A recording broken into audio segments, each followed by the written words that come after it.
What's going on, guys? I'm Steve. Welcome back to the channel. Welcome back to another video. If it's your first time stopping by the channel, hit that subscribe button. Trust me, you won't regret it. You're a returning subscriber as always, guys. Welcome back, and I do appreciate support. Well, guys, we've seen an uptick of clashes between anti-ICE protesters and agents. You've seen it across the country. There's been various different disturbances that's being played out in the media. Well, this morning, President Trump said that he's going to send troops to deal with terrorist organizations in Portland, Oregon. Now, when I first heard that, I was like, why Portland, Oregon? But I'm going to show you this video real quick, and I want your honest opinion on how you see this whole thing, and I'm going to give you mine when I get back in commentary. News right now as President Trump announced this morning that he will send troops to Portland to handle domestic terrorists. The announcement was made just minutes ago in a social media post. The president says the decision is necessary to protect ICE facilities, which he describes as under siege from attack by Antifa and other domestic terrorists. The post also says the president is directing the Department of Defense to authorize, quote, full force if necessary. This comes after an influx of federal officers was deployed to Portland yesterday. Local leaders say they did not ask for them to come. Fox 12 was the first to report the arrival of federal agents yesterday afternoon. State and city leaders, including Mayor Keith Wilson and Senator Jeff Merkley, held a press conference last night to address the situation. Both the mayor and senator characterized the deployment as President Trump following through with his recent comments on cracking down on protests against ICE in Portland. Both the mayor and senator accused the president of trying to create chaos in the city to depict Portland in a negative light. This may be a show of force, but that's all it is. It's just a big show. And after a big show, we know what happens. Everyone goes home. President Trump has one goal. He wants to induce a violent exchange. Let us not grant him that wish. Senator Merkley, along with several members of the Portland City Council, also called on local protesters to keep their distance from federal law enforcement and warned them not to, quote, take the bait. But a few protesters still showed up outside the ICE facility last night. Most remained peaceful. Our crews saw dozens of SUVs and other government vehicles coming and going from the facility throughout the day yesterday. This was at the direction of Attorney General Pam Bondi and the Department of Justice. Bondi said in a statement on X, quote, at my direction, I am deploying Department of Justice agents to ICE facilities and wherever ICE comes under siege to safeguard federal agents, protect federal property, and immediately arrest all individuals engaged in any federal crime. She went on to say that she is deploying joint terrorism task forces to help as well. Protesters confronted local leaders at last night's press conference, saying they aren't doing enough. I am sick and tired of watching the people in my community getting brutalized because they are immigrants or because they dare to speak up. I am sick and tired of it, and I'm tired of your lip service. Show up and do something! Well, I share their frustration. We're trying to use every power we have as the federal team. Obviously, we're in the minority. Senator Merkley said he was not given any heads up that there would be an increase in federal enforcement yesterday. Meanwhile, Oregon lawmakers toured the federal ICE facility in South Portland this week. They say local ICE officials could not answer any of their questions. Fox Spencer Schott spoke with them about their recent tour. The U.S. senators and representatives who toured the ICE facility here in Portland on Thursday say that they came here to get answers to their questions on how ICE is using their enforcement tactics. How do they decide who they arrest? How do they ensure due process is being followed? And do they provide access to both attorneys and medical care? But they say, unfortunately, none of those questions have been answered. I will tell you that I am not at all satisfied with the answers and the evasion that we got. Over and over again, when we were trying to get concrete answers about attorney access, masking policies, details about specific cases, we were told by the ICE officials here, not far from here, that this was federal policy. This wasn't their beat. They kept blaming it. Oh, that's above my pay grade. That goes back to the White House. Who in the White House? They could not tell us. Even after a disappointing visit to the ICE facility in South Portland, a group of Oregon's Democratic lawmakers took their questions to our nation's capital, and still no answers. We have been lobbying for a phone call with the head of ICE. We've been making request after request, and we keep hearing, we're looking into it. 2 U.S. senators cannot get a conversation with the head of ICE about actions that are taking place.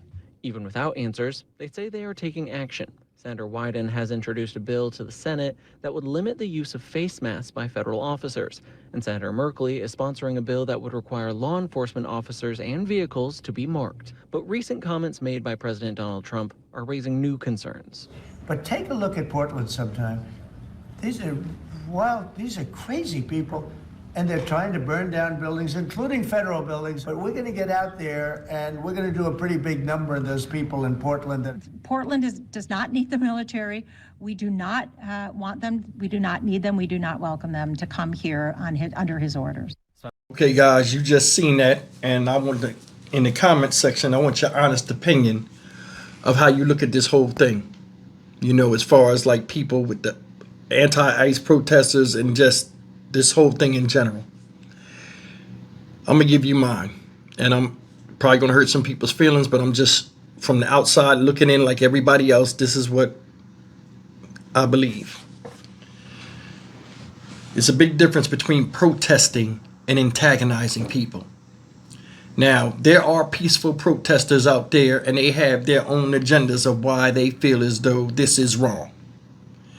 But I think a lot of times the public opinion on a lot of people in America is that of herd animals or sheep. A lot of the people that I think are out here right now complaining about the rights of illegal migrants that are being taken off the street after the borders was left open for so many years are the same people that was complaining about that before, and now all of a sudden then turned it into a new fight for them to go out and say, oh, you're treating them wrong. You're doing this, you're doing that. At this point, I don't know what to believe. But I do know we have a problem out here when they left the borders open. Is everybody bad? No. Did everybody come over here for the wrong reasons? No. But I can't ignore the obvious. There are a lot of crimes being committed by people that didn't even come through the situation, you know, come through the country by legal means, and are out here fucking other people up that are citizens of this nation. Another thing I want to say is this. Here we go.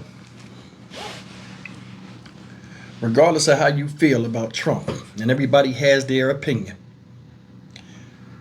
this dude is in the White House.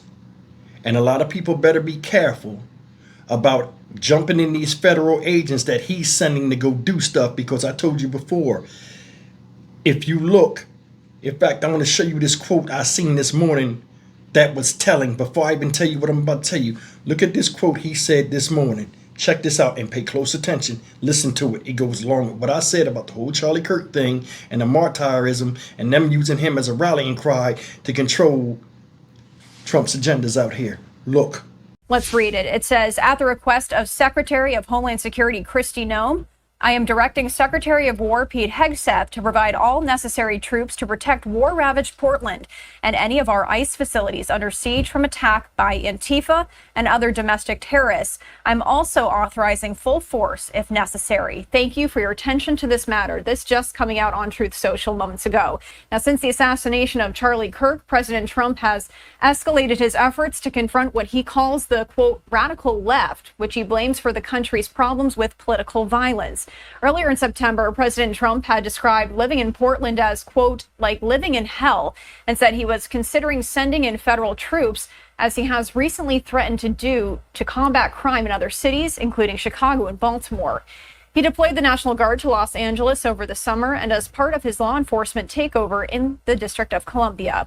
In Tennessee, Memphis has been bracing for an influx of National Guard troops. And just yesterday, Republican Governor Bill Lee said they will be part of a surge of resources to fight crime in the city.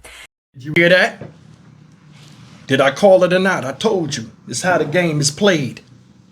They setting it up to where they can start fucking people up in the streets that interfere with whatever the agenda is in the White House. This guy right here is the right one to have in office for this crazy shit to happen. People better pay attention. You got these people running in front of their faces and threatening them and doing all of this type of stuff. These not regular police. Now they giving the green light, if necessary, to fuck you up. A lot of people want to deny it, but this right here is not good for the country. It's not. It's like this motherfucker sitting up there in the White House and he playing the game of risk. And it's a whole bunch of people that's caught up in the mix, and some of them pushing them on forward and ain't even and is ignoring the obvious. This whole shit is fucked up. It is. You heard what they said? The people out there in Portland, Oregon, the ones that's in charge, they getting the flim flam like everybody else, and it don't feel too good. Do it. You heard the officials? We're calling. We can't even get in contact. These are national state officials, and they can't even get through. And they getting the runaround when they call in the White House to try to protect the citizens in their city. That's the game that's being played. And you got a lot of these people that's running around here and wanting to jump in the face of these people that they already given a green light to fuck you up or even shoot you from antagonizing them. Don't fall for that shit, man. America's fucked up right now. Seriously, it's a big difference between fighting a good fight and then going out there and making a fool of yourself and then get yourself shot on camera. What are you going to do? Go up against the government? They didn't already put the mandate out. Oh, yeah. Pay attention. What did I tell you when the Charlie Kirk died? I said they're going to use him for a martyr and a rallying point for agenda that they got coming. You see it. Both houses against each other. Political parties. One blaming the other one, all this other stupid stuff, while us as regular folks suffer with crime, drugs, all this other stuff that really needs national attention is getting ignored. Because people want to get engaged in a pissing contest in politics. This shit is stupid, y'all. It is. You pay attention to that thing I sent, that I showed you? That quote? He described Portland as war-ravaged. He doubled down, mentioning Antifa and the word domestic terrorism in the same sentence. You see that? See, it's trigger words that set people off, and they use them in succession to get people to think and feel a certain way and go towards a motion that a lot of times it's unlawful. I want you to pay attention, man. Look at this. Authorize full force if necessary, meaning, you know, if you got to kill somebody to achieve the objective, it is what it is. Full force. Last thing I want to say before I get out of here. Since Charlie Kirk, this is the quote, since Charlie Kirk's assassination, Trump has escalated his efforts to confront what he calls the radical left. Told you they was going to use this for a point. Man been dead, what, 3 weeks? Antifa is public enemy number one. Always an enemy in America within its domestic source. Always an enemy. It was an immigration first. Now Antifa. Homegrown terrorist organization in our country, and it's not even an organization. Think about that. They setting this up for a lot of people to get hurt. And people need to think about that before they go out there and go to challenge these people. Now, you can protest. Because, I mean, protesting is not illegal. But when you start antagonizing them, they setting it up to where you're interfering with government operations, it's going to be problems.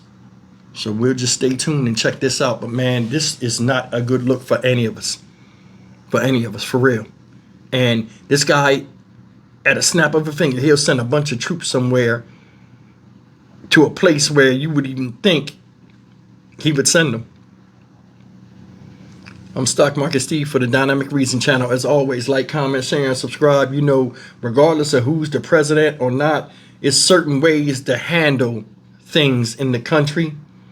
And I just think it's too much division for anybody to really get a grasp, a good grasp on getting control over this, because I mean this whole thing is stupid, and there's more pressing needs in this country that need to be addressed besides the bickering back and forth of whose dick is the biggest. Stupid shit. See you in the next video. Take care.